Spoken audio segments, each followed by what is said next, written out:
Reiz lācis ar vilku nodomājuši iet karā.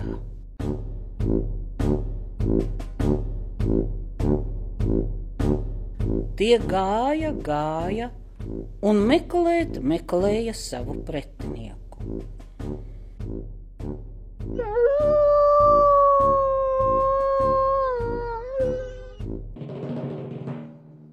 Vilks sacīja lācim: Vadzi, es līdīšu zem kaudzes, bet tu kāp kokā un palūko, no kurienes nāks pretinieki. Labi, vilks palien zem kaudzes un noguļas, bet lācis uzkāpj kokā un skatās.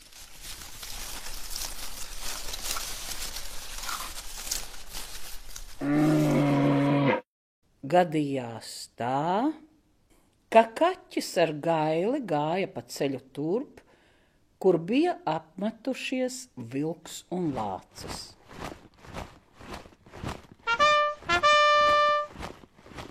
Lācis kokā tupēdams piepeši ierauga, ka uz tiem nākot kaķis ar gailu un sauca vilkam: Pretinieki nāk!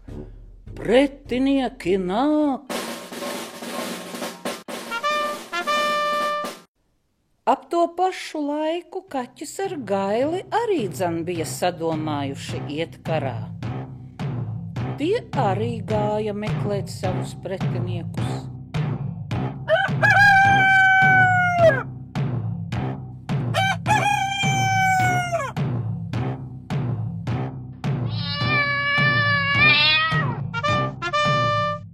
Vilks zem kaudzes prasa, kādi tie esot. Lācis kokā atbild: Vienam šķēps uz pleciem un otram 2 sacelti zobeni. Viens augšu sauc: Dod šurp, bet otrs nikni rūc: Nav!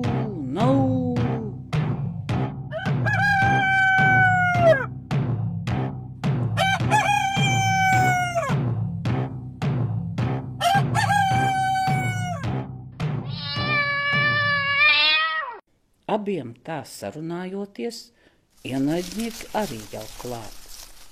Vilkam no bailēm jau dreb astīte, kuras gabaliņu nabadzīņš par nelaimi bija aizmirsis kaudzes ārpusē.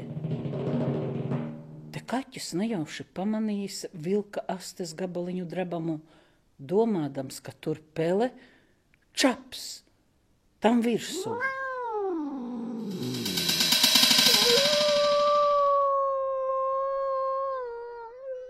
Vilks lielās bailēs no kaudzes ārā palēca kādu gabaliņu un turpat izstiepās un bija no bailēm nost.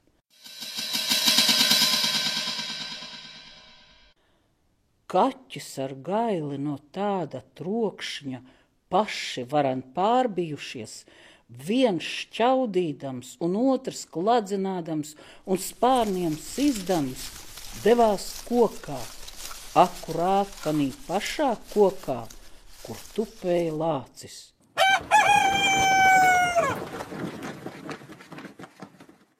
Ko nu darīt šim nabadziņam?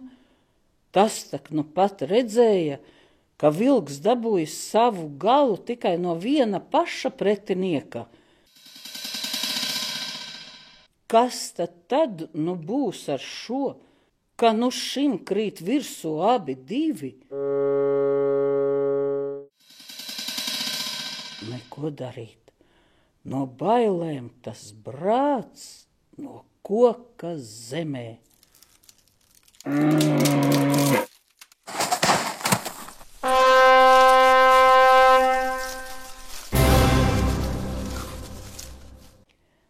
Tā kaķis ar gaili bēgdami it nejauši palikuši par lieliem uzvarētājiem.